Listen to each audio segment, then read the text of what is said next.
Egunon, muchas gracias a la Diputación Foral de Guipúzcoa por la invitación que me ha hecho para moderar esta mesa. No voy a presentarles a los ponentes porque aquí van a tener ya toda su currículum resumido y no vamos a perder más tiempo en este aspecto.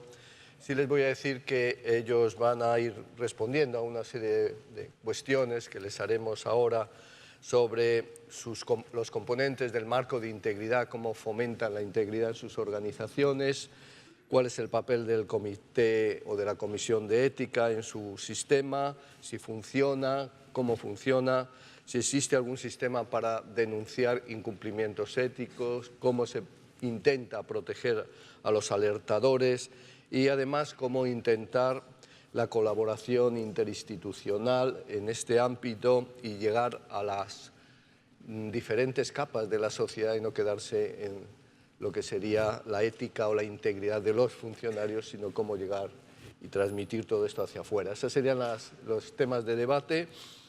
Yo esencialmente quisiera decirles en muy breve espacio de tiempo que tengo que normalmente la lucha contra la corrupción y la promoción de la integridad se confunden, pero no es lo mismo. Luchar contra la corrupción es podríamos decir, una estrategia conservadora frente a la promoción de la integridad, que es mucho más, ¿no? Entendemos la integridad por una cualidad personal que hace que las personas sean coherentes en su conducta con una serie de principios y de valores que son relevantes para el rol que ocupa. De forma tal que para un funcionario, pues ser íntegro se supone que es ser coherente en tu conducta con el principio de defender, promover el interés general y de acuerdo con unos valores que hoy en día son muy complejos, son muchos, valores como la imparcialidad y la legalidad, que son los de la primera generación, valores de segunda generación como la eficacia y la eficiencia, valores de tercera generación como son la transparencia, la participación, la rendición de cuentas y ahora valores de cuarta generación como la igualdad de género, la preocupación por la discriminación positiva, etc. Bueno, todo este conjunto de situaciones y de marcos nos lleva a la pregunta de cómo conseguir que nuestros políticos y nuestros funcionarios, en la medida de lo posible, se acerquen a la integridad y se separen de conductas no éticas, de conductas no íntegras. Yo creo que en general para abordar esta estrategia se necesitan tres grandes subestrategias. Una primera que yo llamaría la subestrategia de la ética y del desarrollo moral. Obviamente, cuanto más desarrollo moral tengan las personas, más difícil es que actúen de forma no íntegra, ¿no? Y esto requiere una preocupación muy fuerte por la formación, por la educación en valores, no solo la educación en conocimientos generales, sino la educación en valores, en actitudes, la educación cívica, que es algo tan importante. Esto a largo plazo seguro que da resultados si se invierte adecuadamente. Transformación, desarrollo moral. Segunda estrategia que muchas veces se olvida es la estrategia de la igualdad. Creo, y hay datos empíricos que lo demuestran, que cuando las sociedades son más desiguales es más difícil la cooperación, se pierde confianza y cuando se pierde confianza se pierde el aceite que mueve a una sociedad. Antes hablaba Xavier de la comunidad. Pues claro, en una comunidad sin confianza no puede haber desarrollo, no puede haber interrelación, no puede haber cooperación. Entonces, segundo, creemos que es muy importante desarrollar políticas que reduzcan la desigualdad. Y tercero, están las políticas de desarrollo institucional, que son las que vamos a ver ahora, ¿no? Que es desarrollar instituciones, es decir, reglas del juego formales y reglas del juego informales, que de alguna forma incentiven comportamientos honestos y desincentiven comportamientos depredadores.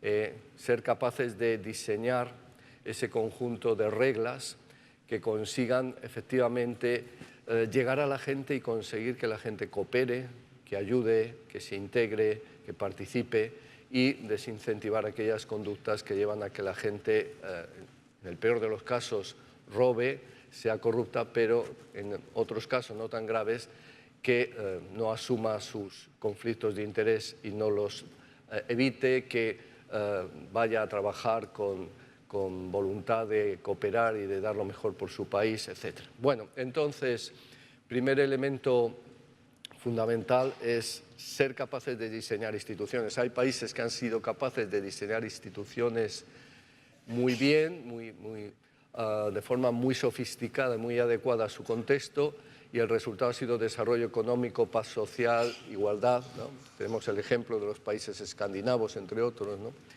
Y hay otros países que no han sido capaces de controlar al poder y, en consecuencia, ni al poder político ni al poder económico, y el resultado todos sabemos que es subdesarrollo. Bien, para construir estas instituciones, esos marcos institucionales, yo creo que hay un primer error, que es centrarse solo en el gobierno, en el ejecutivo. Decir, voy a controlar al ejecutivo y ya está. Y yo siempre, siguiendo la estrategia de transparencia internacional de lo que llamamos marcos nacionales de integridad, digo, creo que hay que ver todos los pilares del sistema.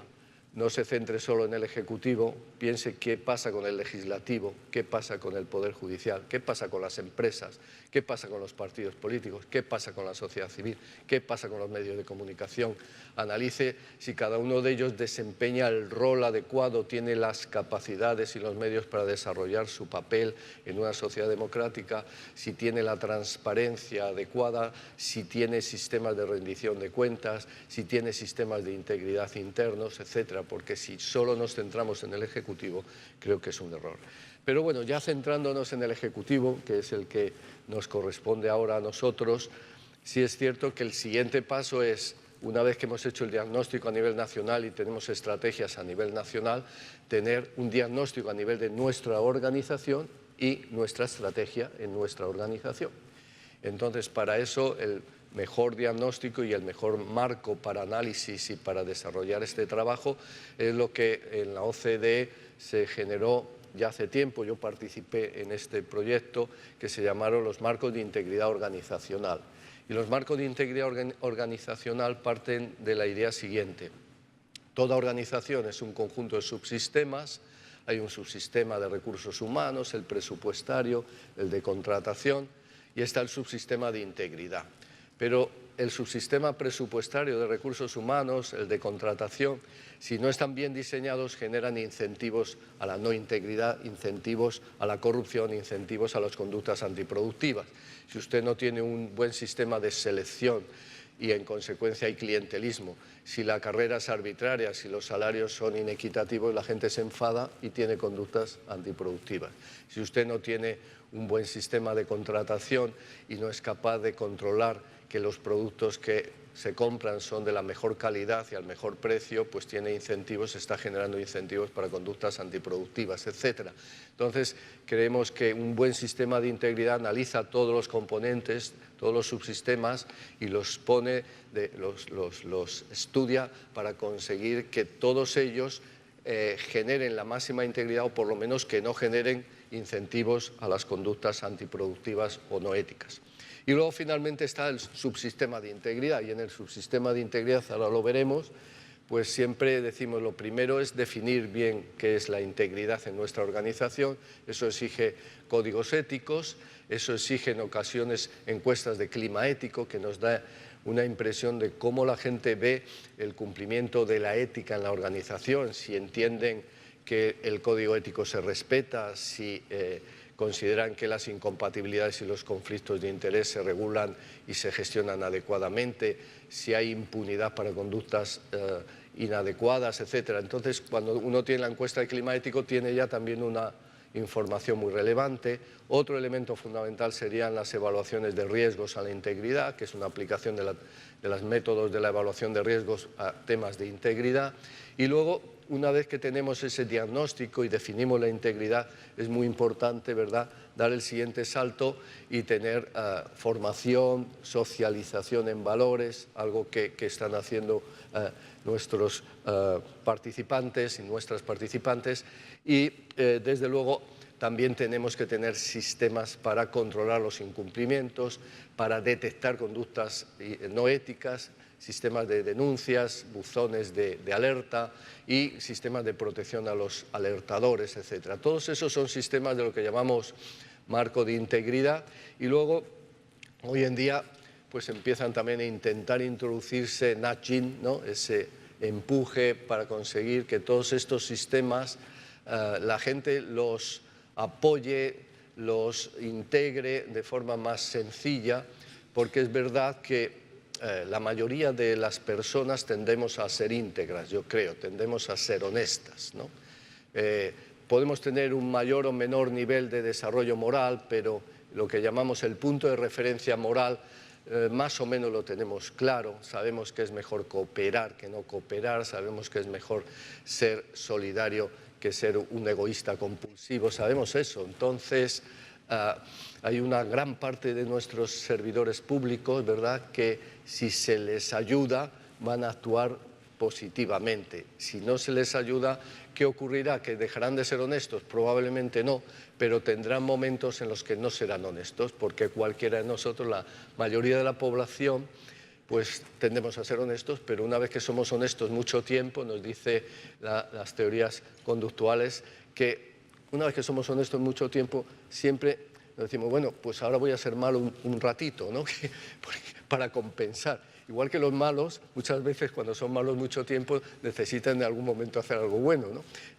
Bueno, pues incentivar a ese porcentaje de nuestros trabajadores, que son la inmensa mayoría o la gran mayoría, a que actúen éticamente, es lo que intenta el nudging y aplicado a las políticas de integridad. Luego tenemos gente extraordinariamente honesta que, aunque no le vean, aunque no le controlen, va a ser una persona que va a actuar ética e íntegramente. Y luego tenemos los malos, ¿no? Que siempre hay una parte que son malos. Para los malos es necesario tener sistemas de control y sistemas de sanción, porque si no se genera una sensación de impunidad, ¿verdad?, que al final es muy dañina.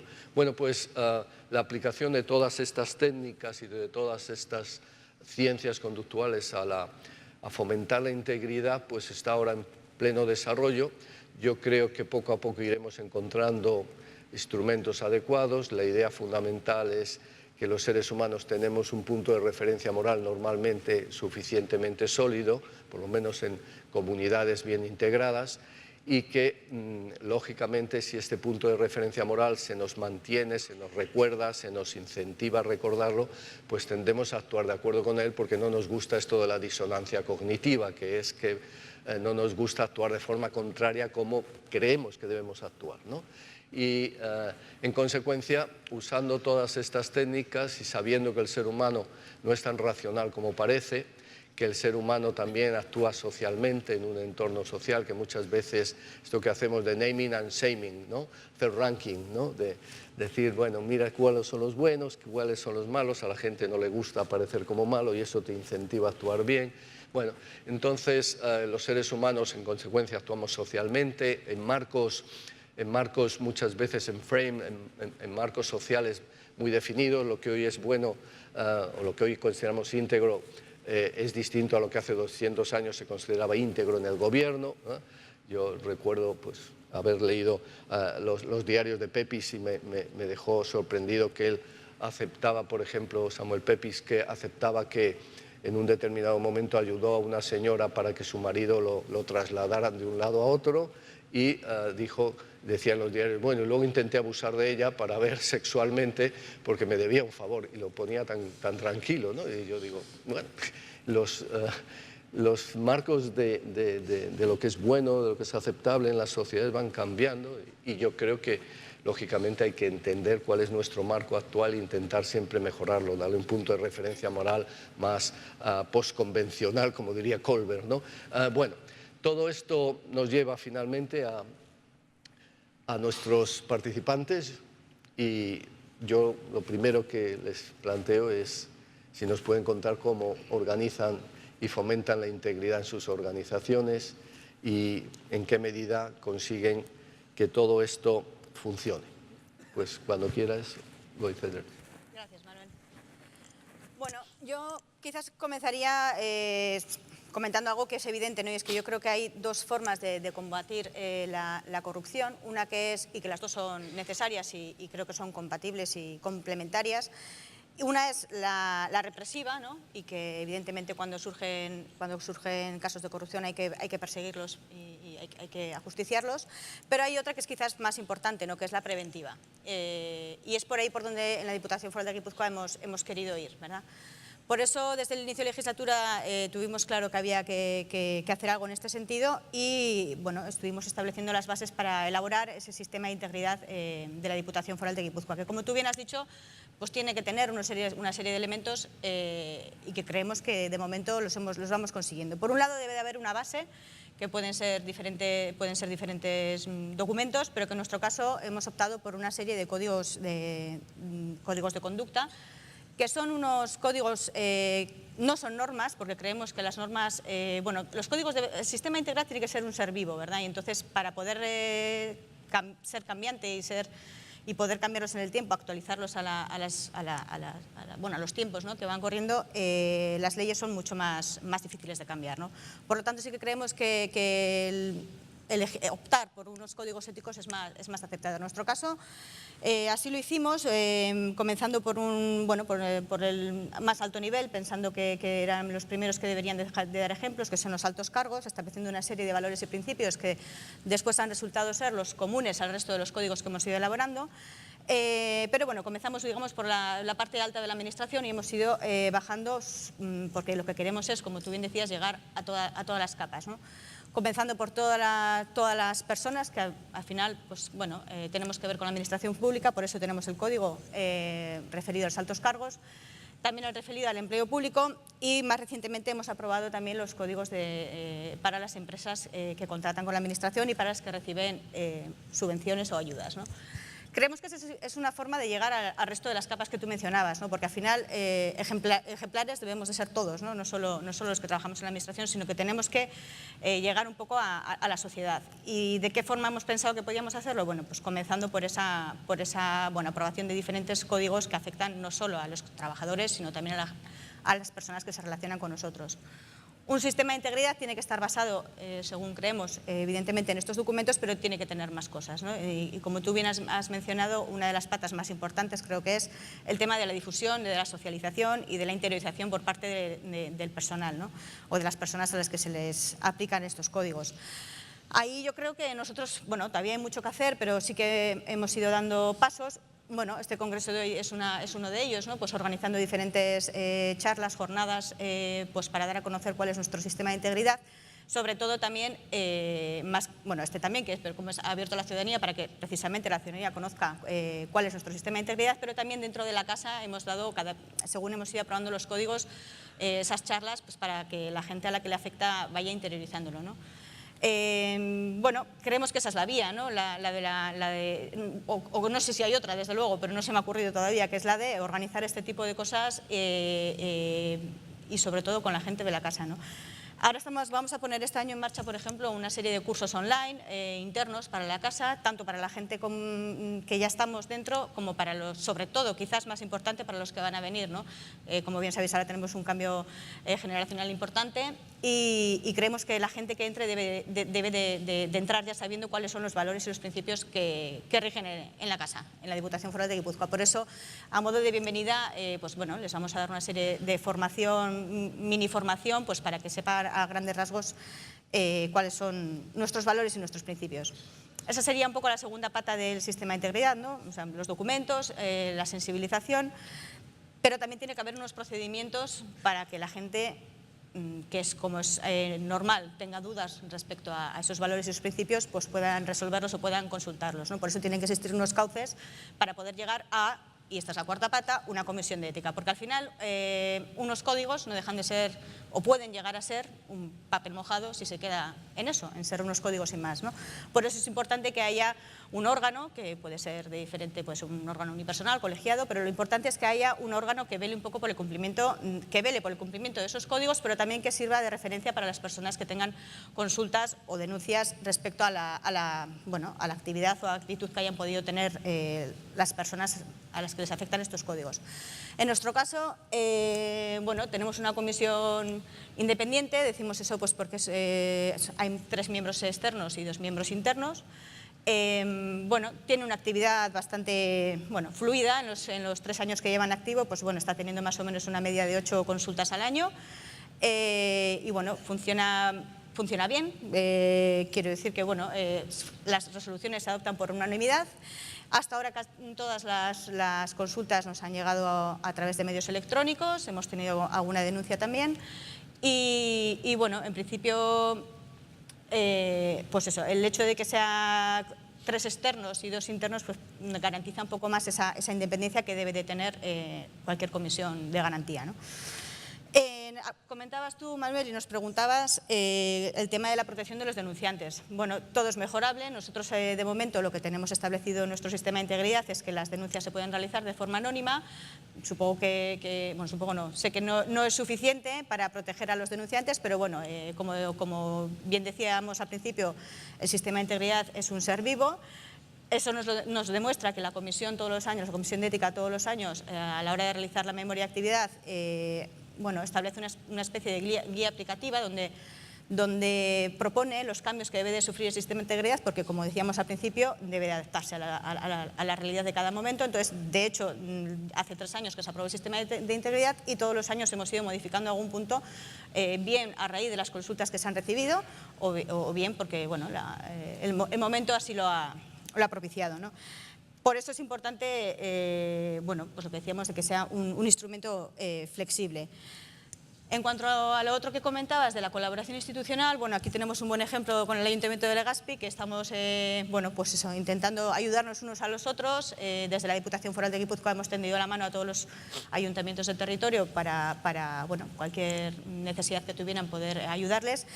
Y aquí sí que me gustaría mencionar, en el marco del proyecto de OGP Euskadi, OGP Euskadi es un proyecto común que tenemos entre el Gobierno vasco, las 3 diputaciones forales y las 3 capitales, y en el marco de ese proyecto, que consiste en una serie de compromisos que hemos adquirido las instituciones a cumplir en el primer plan de acción, uno de ellos, que es el 5º, es el elaborar un sistema vasco de integridad, ¿no? Porque al final lo que decimos es que en un territorio tan pequeño no puede ser posible que los valores y los principios en Guipúzcoa sean diferentes a los de Vizcaya, por ejemplo, ¿no? O que haya, 200 comisiones de ética. Bueno, pues un poco el analizar un poco cuál es la situación del territorio y cómo podemos aunar esfuerzos y recursos es uno de los compromisos, y elaborar unos mínimos que sean denominador común en temas de integridad para el territorio. Estamos trabajando en ello en el marco de OGP Euskadi y yo creo que es un buen ejemplo de esa colaboración institucional que tú mencionabas. Y en principio creo que he contestado a tus preguntas. Muy bien, estupendo. Pues pasamos a Koldovique Olavide, que es la alcaldesa del Legazpi, que como buena química nos dirá cuál es la fórmula que tienen en su ayuntamiento para impulsar la integridad. Eskerrik asko, Manuel. Lehenik eta behin, eskerrak, Foru Aldundiari, mahai inguru honetara gonbidatzeagatik. Ohore bada niretzat, Legazpi ordezkatzea, olako kongresu batean, eta benetan Legazpiko herri txiki bat hemen egotea, niretzat desde luego ohore handi bada. Eskerrik asko. En respuesta un poco a lo que comentabas, Manuel, cuando pues yo llegué a la alcaldía esta legislatura, no vengo del mundo de la política, pues como tenía otra profesión en mi vida anterior, que suelo decir yo, y lo que teníamos claro, y así lo prometimos también, era que queríamos transformar la organización municipal en una organización que fuera moderna, ágil, eficaz y eficiente. Lo mismo que se hace con cualquier otro tipo de organización del sector privado. Y empezamos a trabajar en esta línea con la elaboración del plan de legislatura que comenzamos en septiembre de 2015 y no contratamos a una asistencia técnica. Lo elaboramos entre el equipo de gobierno y todo el equipo técnico, el personal técnico del ayuntamiento. Nos costó mucho, mucho más trabajo que si se hubiera realizado con una consultoría técnica, puesto que teníamos que formarnos y avanzar. Pero fue una experiencia muy gratificadora y muy positiva, puesto que fueron los mimbres que nos han permitido tejer la confianza entre el personal técnico y el personal político. En 2008 hubo una crisis económica, pero también hubo una crisis de confianza política, y esto quizás en los municipios no es palpable. En Legazpi no hay corrupción, ni ha habido ni hay corrupción. Sin embargo, ese fantasma de la falta de confianza hacia los políticos siempre lo tenemos encima, ¿no? La fórmula para restablecer esas confianzas, nosotros consideramos que teníamos que comenzar reforzando la colaboración técnico-política. Teníamos que ganar la confianza por las dos partes, no solo por la parte técnica hacia los políticos, sino también por los políticos hacia los técnicos, que muchas veces desde fuera se observa al corpus técnico de la administración como que está sentado, muy funcionarizado, que desmotivado, etc. Entonces, sí que considerábamos que teníamos que reforzar esa confianza. Con el plan de legislatura, una de las líneas de acción que marcamos fue la elaboración y aprobación de un código ético. Y, bueno, pues este código ético empezamos a mirar los códigos éticos que había aquí. Desde EUDEL, que es la Asociación de Municipios Vascos, tenían un código ético. Y lo que observamos es que un código ético lo que te permite es un marco en el que aparecen lo que son los principios, las funciones, los valores, las responsabilidades que asumen las personas, pero faltaba el sistema de gestión. Un código ético como tal, bueno, pues no pasa de ser una carta de intenciones. Ahí recoges lo que es, pero ¿qué pasa si alguna persona lo incumple? ¿Cómo se gestiona? Entonces, mientras estábamos haciendo esta reflexión, desde EUDEL participamos en un proyecto de innovación en el que había diferentes áreas de trabajo, y nosotros teníamos dos áreas que queríamos reforzar en ese camino de la transformación de nuestro ayuntamiento como institución ágil y moderna. Y uno era toda la evaluación del desempeño laboral o profesional del corpus técnico, y el otro el tema de la ética, y decidimos abordar el tema de la ética. Y entonces, bueno, el modelo que teníamos de referencia para poder utilizar era el modelo de Diputación Foral de Guipúzcoa, que tenía este sistema de integridad con sus 5 códigos éticos, y consideramos que era una oportunidad el aprovechar el trabajo que ya estaba realizado, porque la colaboración interinstitucional se tiene que basar en la confianza y sobre todo del trabajo realizado. Lo que no podemos hacer es trabajar de forma independiente, de forma autónoma. Todos tenemos la misma misión, que es servir a la ciudadanía, dar respuesta a las necesidades y demandas de nuestras vecinas, y para ello estamos trabajando todas las instituciones. Por lo tanto, esta colaboración interinstitucional también es básica y fundamental. Nos pusimos en contacto con el Departamento de Modernización de Diputación Foral de Guipúzcoa, que dirige Imanol Lasa, y Goizer era la directora, y les propusimos y les pedimos permiso. No solo proponerles, les pedimos permiso para utilizar su sistema de integridad institucional y adaptarlo a la realidad de un municipio, de un ayuntamiento. Las diferencias fundamentales son que el marco de actuación es muy distinto. Nosotros, como administración local, estamos directamente en contacto directo con la ciudadanía, y entonces eso requiere y tiene, bueno, pues tiene unas particularidades y unas necesidades diferentes a las que pueda tener una diputación, pero básicamente desde el punto de vista de funcionamiento es similar. También el número de personas, ¿no?, tanto técnicas como políticas, que están dedicadas a las labores de gestión son muy diferentes, pero lo que hicimos fue un trabajo de analizar el sistema de integridad de Diputación Foral de Guipúzcoa y adaptarlo a las necesidades y a la realidad de un municipio, que fue lo que hicimos. Hemos aprobado, tenemos 3 códigos, Diputación tiene 5 códigos éticos aprobados, el de los políticos con responsabilidades de gobierno. Nosotros tenemos la corporación, que es todos los políticos. ¿Por qué? Porque las personas que tenemos responsabilidades de gobierno tenemos un código ético más riguroso, por así decirlo, o más estricto que el de la corporación que no tiene responsabilidades de gobierno. También hemos aprobado el código del empleado público, utilizando el referente de Diputación Foral de Guipúzcoa, y este código ético lo hemos trabajado con el personal técnico y con los sindicatos del ayuntamiento. Como he comentado antes, este inicio de legislatura, donde reforzamos y trabajamos en reforzar la confianza entre el equipo de gobierno y el personal técnico del ayuntamiento, ha sido básico y fundamental para ir avanzando también lo que es este sistema de integridad. Y estamos trabajando ahora en el código de contratas, de proveedores y contratas, también siguiendo el modelo de Diputación, y finalmente trabajaremos el de subvenciones con las entidades locales. En este momento tenemos constituidas 3 comisiones éticas, la comisión ética del equipo de gobierno, la de corporación y la del empleado público, en el que además están todos los portavoces de los partidos, de los grupos municipales locales. En el del empleado público están los sindicatos, y tenemos como persona experta y externa a Goizeder Manotas, que es la que también nos está ayudando en todo este camino.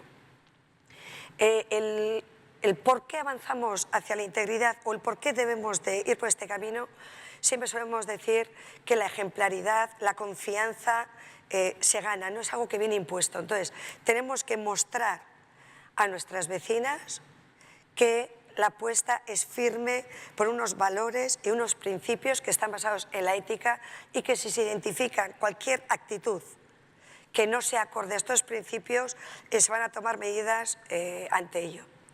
Además de esto, todos, y aquí no solamente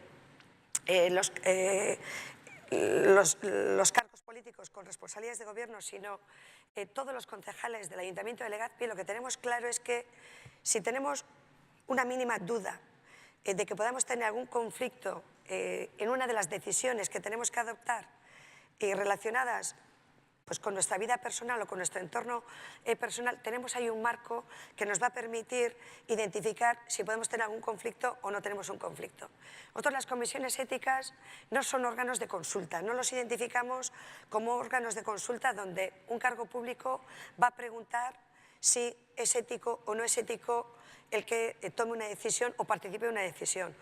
Una comisión, nosotros las comisiones éticas las observamos como órganos donde se van a plantear dudas o consultas que nos van a permitir ampliar esos códigos éticos que ya los tenemos definidos. De forma que aquellas cuestiones que no estén perfectamente determinadas o especificadas en los códigos éticos, a través de las comisiones reflexionaremos para marcar especificidades o cuestiones prácticas de otra índole que nos puedan ayudar en estas tomas de decisiones. En mi opinión personal, considero que todas las personas que nos dedicamos a la función pública, si nos queremos ganar la confianza de la ciudadanía, lo hacemos trabajando día a día, pero un sistema de integridad institucional como el que tiene definido Diputación Foral de Guipúzcoa o como el que tenemos definido en el Ayuntamiento de Legazpi son las bases para recuperar esa confianza y para, bueno, pues como se decía, como se ha dicho en la mesa anterior, ¿no?, contribuir a ese empoderamiento de la ciudadanía. Porque también quiero decir una cosa, y es que las personas que llegamos a la política somos personas que formamos parte de esa ciudadanía. No somos políticos profesionales, somos personas ciudadanas que en un momento de nuestra vida decidimos dar el paso para ponernos al frente de lo que es la máxima institución de nuestro municipio. Entre todas tenemos que conseguir que esta confianza que estamos trabajando en la institución se traslade a la ciudadanía para que toda la ciudadanía funcione y trabaje con los mismos principios y valores éticos. Muy bien. Muchísimas gracias, y vamos a pasar a Carles Agustí, que es el comisionado de Participación Ciudadana y Asociacionismo del Ayuntamiento de Barcelona. Gracias. Primero, gracias por la invitación a los organizadores, evidentemente, y respondiendo a las preguntas que dan lugar a este debate, yo empezaría por destacar un principio, que es el de transversalidad. El principio de transversalidad entendido como la aplicación de estas políticas, tanto éticas como de gobierno abierto, como de transparencia, todas ellas evidentemente emparentadas a la administración, al conjunto de la administración, cada uno de la cual somos responsables. A nivel práctico, respondiendo a las preguntas, la Diputación de Barcelona pues tiene un código ético, de hecho es un código de buen gobierno, es un nombre de esos largos, Código de Buen Gobierno y Calidad Institucional, dentro del cual encontramos el código ético. De hecho el código es un código ético en sí. También viene recogido los principios del gobierno abierto y de los objetivos de desarrollo sostenible, todo en uno, para dar esa importancia por un lado y esa transversalidad muy necesaria para el éxito por otro lado. ¿Cómo se articula institucionalmente esta integridad institucional que se comentaba? A través de una comisión también de nombre largo, de buen gobierno, transparencia, gobierno abierto y calidad institucional, una comisión que es eminentemente política, con representación política, que marca las grandes directrices en todos estos terrenos, el ético, el de gobierno abierto y, por supuesto, los objetivos de desarrollo sostenible que lo engloban todo, ¿no? Y luego deriva en una comisión operativa, ya de gobierno abierto, se llama en ese caso, que es la que despliega esas políticas.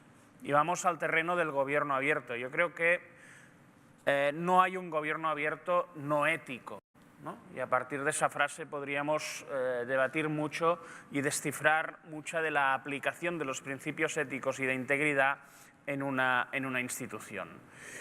A nivel filosófico, ¿cómo aproximamos el gobierno abierto, ¿no? Cómo una Diputación de Barcelona, en este caso de Barcelona, aproxima al gobierno abierto. Básicamente partimos del hecho de que la Diputación, en muchas partes del Estado, tal vez aquí en Euskadi es un poco diferente, es una institución más importante y más próxima a los ciudadanos, pero normalmente en las otras provincias o en muchas de ellas la Diputación es una institución distante, una institución que al ciudadano le cuesta identificar, todo el mundo la conoce, pero le cuesta identificar exactamente qué hace, ¿no? Por lo tanto, las políticas de gobierno abierto allí van emparentadas a la mejora de la propia marca de la institución y la aproximación de la misma a los ciudadanos. Doble objetivo, el gobierno abierto dentro, o sea, organizar un gobierno abierto real dentro de la institución de la Diputación de Barcelona, cosa que podemos decir que ya está en un 95% desarrollado, y la ayuda a los 311 municipios que componen nuestro territorio, en este caso la demarcación de Barcelona, para desarrollar cada uno el suyo, teniendo en cuenta que tenemos desde Barcelona, con casi 2 millones de habitantes, a muchísimos pueblos, la mitad o la mayoría de menos de 1000 habitantes, por lo tanto adaptando qué quiere decir ética, qué quiere decir integridad, qué quiere decir gobierno abierto a cada uno de esos tamaños, ¿no? ¿Cómo aplicamos ese gobierno abierto ahora en la parte interior? A través de unos programas concretos, 19 programas que hemos ido desarrollando, de los cuales a mí me gustaría destacar dos. Uno, el hecho, es simbólico, pero es muy importante, el hecho de que el propio logo de la institución, de la Diputación de Barcelona, y hablar de logo de una diputación pues es algo como medio sagrado, ¿no? Pues ese logo ha adaptado el nombre del programa de gobierno abierto y ética, que es Diva Oberta. Diva Oberta quiere decir Diputación de Barcelona Abierta, ¿eh? Por tanto, ese que empezó siendo un hashtag, luego ha sido el nombre del programa, Diva Oberta, ya forma parte del logo institucional de la Diputación. ¿Qué mejor eso? ¿Qué mejor medida de transversalidad que esa? Cualquier resistencia interna, cualquier incomprensión interna de qué estamos hablando se abate automáticamente solo enseñando el logo. aparte de la comisión que hablaba, Comisión de Buen Gobierno, presidida por el propio presidente de la Diputación, que le da una transversalidad a todo. El siguiente punto que quería destacar, el segundo de los programas, es el de la participación interna, que hemos puesto en marcha recientemente. Ha empezado con un programa piloto, una participación interna de la web interna, donde los trabajadores van proponiendo mejoras, pero, por ejemplo, el segundo proceso participativo que lanzaremos con la participación interna va de ética, va de gobierno abierto y va de lo que el profesor Villoria comentaba al principio, ¿no? De que los propios trabajadores hablen, expliquen qué quieren de gobierno abierto, de ética y gobierno abierto, cómo lo ven y qué medidas concretas proponen. Por lo tanto, implicando al trabajador de la casa, 4.000 trabajadores de la casa en ese sentido, a desarrollar el propio gobierno abierto interno y las políticas de ética e integridad de la casa. Es una comisión, por lo tanto, eminentemente política, porque así se quiere. Si es técnica, pues quedaría ahí, ¿no? Al ser política, da esa transversalidad y abarca a toda la institución, ¿no? Temas concretos, ¿no? Se hablaba de cómo llegan las denuncias, se denuncia, no se denuncia. Allí, pues tiramos del buzón de denuncias. Hay una secretaría técnica especialmente y única habilitada para esto, para el buzón de denuncias.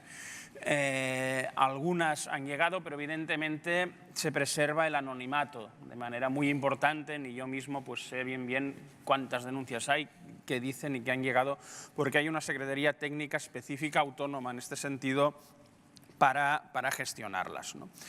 Y dos comentarios más, ¿no? ¿Cómo llegan las políticas de ética a la sociedad, ¿no? Yo creo que cuando hablamos de crisis de la política, ha salido sobre todo en la mesa de antes, irá saliendo, ¿no? Hablamos de una distancia entre lo que es la sociedad, el ciudadano, y la política, donde el ciudadano mete a todo, ¿no? Los partidos, las instituciones, los funcionarios, todo. Hay una distancia evidente y se trata de corregirla, ¿no? Yo creo que la sociedad ha avanzado mucho más rápido de lo que lo hemos hecho las administraciones públicas y no digamos ya los partidos políticos. Y, lógicamente, los ciudadanos, a la que esas instituciones o esos partidos no responden a sus nuevas necesidades, buscan cosas nuevas y ahí se nos rompe la arena política en muchos partidos, en muchos ejes. Antes el alcalde hablaba de derecha e izquierda, completamente de acuerdo, ¿eh? Yo me siento más identificado y creo que es más abierto a hablar de ideologías como socialdemocracia, democracia cristiana, conservadurismo, comunismo, socialismo, pero bueno, podríamos decir que derecha e izquierda, para mí un poco caduco, todavía responde, ¿no? Es un eje, ¿no? Pero es que hay territorios que por ejemplo o por ejemplo del que yo vengo, donde hay tres ejes ahora. Donde siempre había uno, hay tres. Uno es el derecha-izquierda, llamémosle así. Otro es el de identificación sentimental nacional, más vasco, más español, solo vasco, solo catalán. Y el otro sería el de regeneración democrática. Partido antiguo, partido nuevo, y ahí en todos los espectros tenemos electorado que tira para un lado y para otro, ¿no? Si cogemos ahora toda esta derecha, digamos, creciente, pues descubriremos, viendo encuestas, que la parte más joven tira más a Vox Ciudadanos porque es como más regenerador, más nuevo, ¿no? Y el Partido Popular más envejecido. Bueno, y con esto encontraríamos ejemplos. Hay tres ejes, con lo cual se nos vuelve todo un poco más complicado, ¿no? ¿Cómo llegar a la gente, ¿no? Yo creo que es fundamental la actitud, ¿no? No basta con aprobar códigos éticos, no basta con aprobar leyes, sino que la actitud, sobre todo del dirigente político, pero del servidor público también es fundamental, ¿no? Es como aquel ejemplo en transparencia, ¿no? Que se pone, imaginemos que ahora estamos en una institución pública. Las paredes aquí pues son paredes, estamos cerrados, ¿no? Estamos antes de las leyes de transparencia. Imaginemos que de golpe todo esto se vuelve de cristal, por lo tanto hemos aprobado las leyes de transparencia, correcto. Los ciudadanos nos pueden ver porque ahora es de cristal, correcto. Pero si dentro seguimos haciendo exactamente lo mismo y no nos adaptamos a lo que el ciudadano, que no solo mira, sino que también opina, quiere, no estaremos realmente transformando nada. Por lo tanto, actitud fundamental, ¿no? Y luego cumpliendo y, ¿por qué no?, publicitando los códigos éticos, ¿no? Y luego, al final, la colaboración entre instituciones. A ver, uno de los grandes principios del gobierno abierto es colaboración. ¿Y colaboración qué quiere decir? Que más allá del signo político de uno o de otro, hay que colaborar. Y más en estas políticas en las que se supone que todos estamos de acuerdo, ¿no? Y a nivel práctico, el intercambio de experiencias es fundamental, ¿no? Gobierno abierto, ética, es intercambio de experiencias, ver qué hace el otro, el municipio de mi tamaño del otro lado, el más grande, el más pequeño, y adaptar ideas, no quedárnoslas para nosotros, ¿no? Jornadas como esta, ¿por qué no? Esto son intercambio de experiencias. Aquí hay gente de muy diferentes instituciones, de muy diferentes partes. Por cierto, una representación catalana he ido viendo pues bastante sólida. Hay algunos ayuntamientos, diversas instituciones, empresas de Cataluña aquí presentes. Y esto es un efectivo intercambio de experiencias, ¿no? Innovación, siempre muy importante compartir la innovación. Transparencia, pedagogía, explicar. Y me atrevo a lanzar el concepto de implicación ciudadana colaborativa, ¿no? ¿Qué quiere decir? En vez de participación ciudadana, que creo que es un término ya muy manido y al que hemos de ir encontrando nuevos conceptos que conecten mejor con la sociedad, por ejemplo, implicación, poco marketingiano, pero creo que más real, implicación ciudadana colaborativa, por ejemplo, procesos participativos que no solo sean de una institución, sino de varias lanzando el mismo proceso participativo, lo cual enriquece al ciudadano, simplifica el sistema y nos enriquece a la vez que compartimos conocimiento todas las instituciones. Muy bien. Pues muchísimas gracias. Todavía nos quedan unos 5 minutos. Yo quisiera pedir disculpas a Carles, que le sitúan al Ayuntamiento en lugar de la Diputación. Él es comisionado, pero en la Diputación de Barcelona, no el Ayuntamiento, tenía mal puesto aquí. Bueno, no sé si hay alguna pregunta, algún comentario de alguien del público a nuestros participantes. Si no, yo tenía una cuestión que siempre me preocupa, porque cuando me dedico a medir impactos, ¿no?, de estas políticas de Open Government, de transparencia, etcétera, sobre confianza ciudadana, la verdad es que la correlación es muy baja, ¿no? Al final te haces un enorme esfuerzo, pero la gente sigue desconfiando de los gobiernos. Y luego tenemos otro problema, además, y es que además de que sigan desconfiando, la percepción de corrupción es difícil cambiarla, ¿no?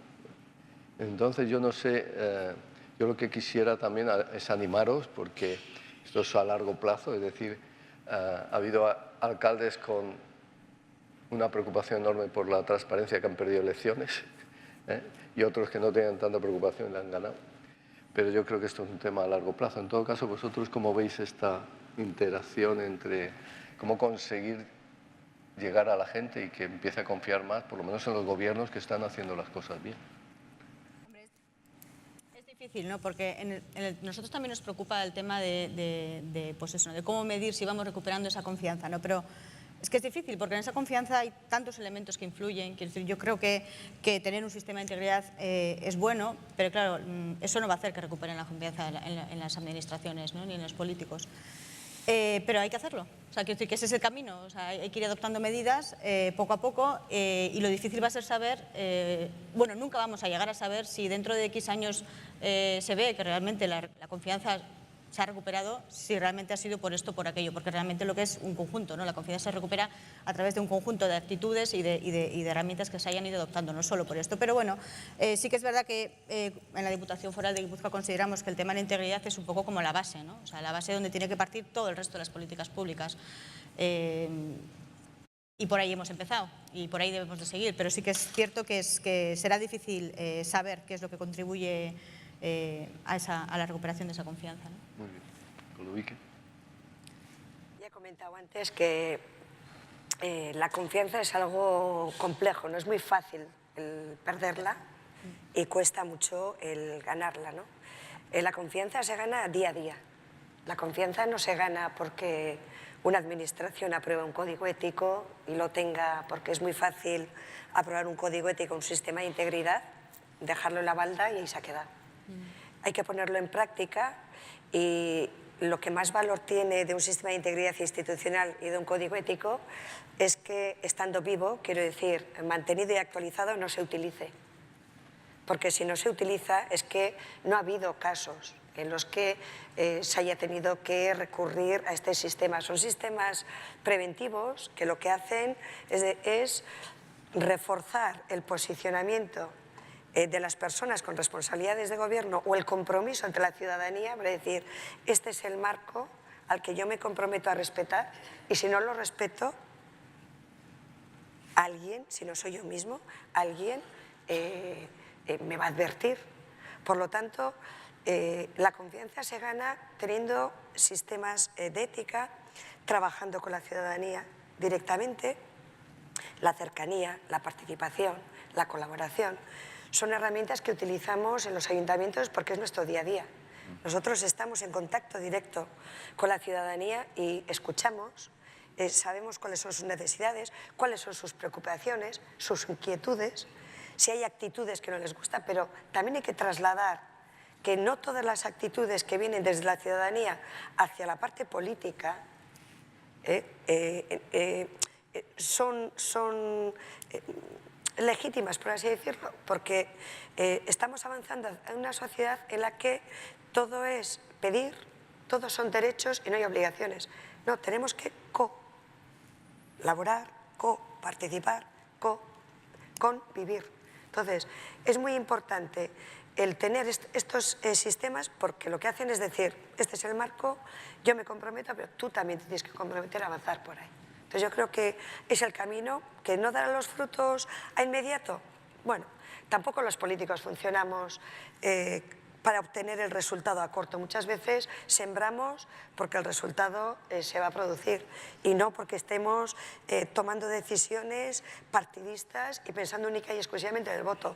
Esto es un error. Y desde los gobiernos locales, desde Guipúzcoa, estamos trabajando, sembrando las bases de lo que es el futuro de Guipúzcoa, no el de hoy. El presente lo hemos trabajado con los años que hemos venido, con el trabajo que hemos realizado en los 3 años anteriores.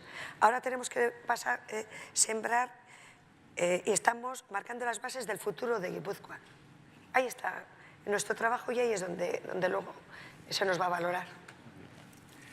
Muy bien, yo volvería a lo de la actitud, y qué mejor que poner ejemplos, ¿no?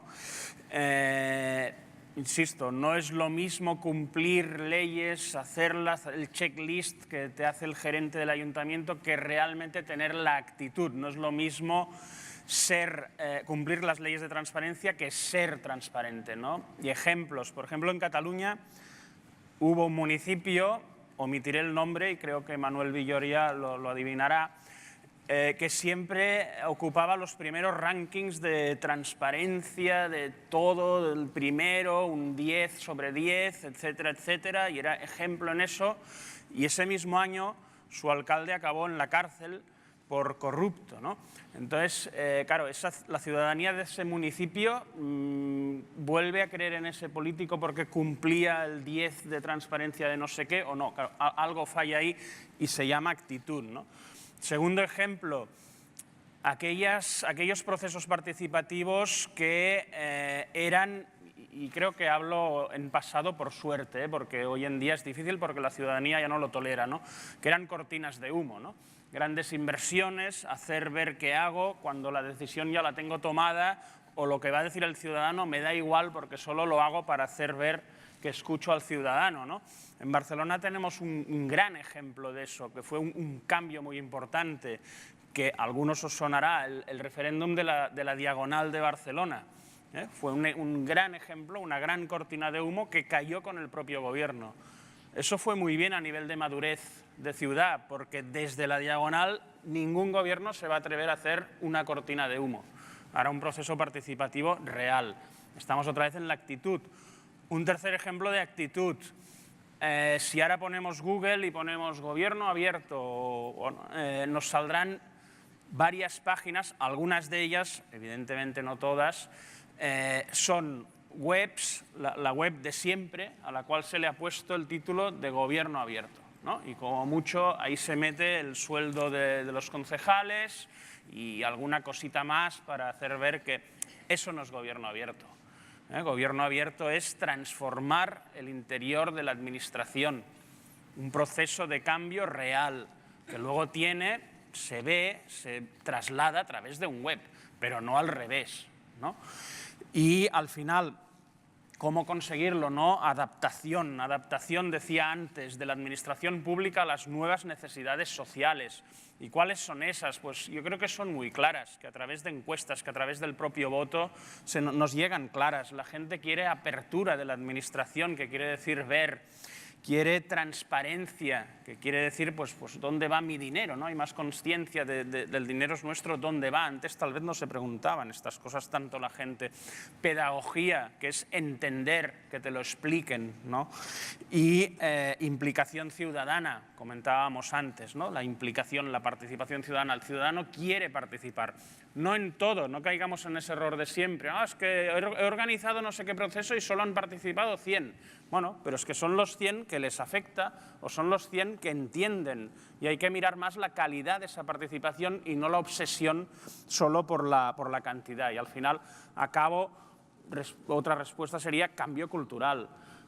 La ética como uno de los principios en la administración o el gobierno abierto como aplicación de todo ello es un auténtico cambio cultural en la administración, en la manera de ser y trabajar del trabajador público y en la manera de dirigir esa administración de los dirigentes políticos. Por lo tanto, un cambio cultural realmente profundo, un nuevo paradigma de adaptación a lo que la sociedad nos pide. Muy bien, pues hemos cumplido con el tiempo, es que ricasco.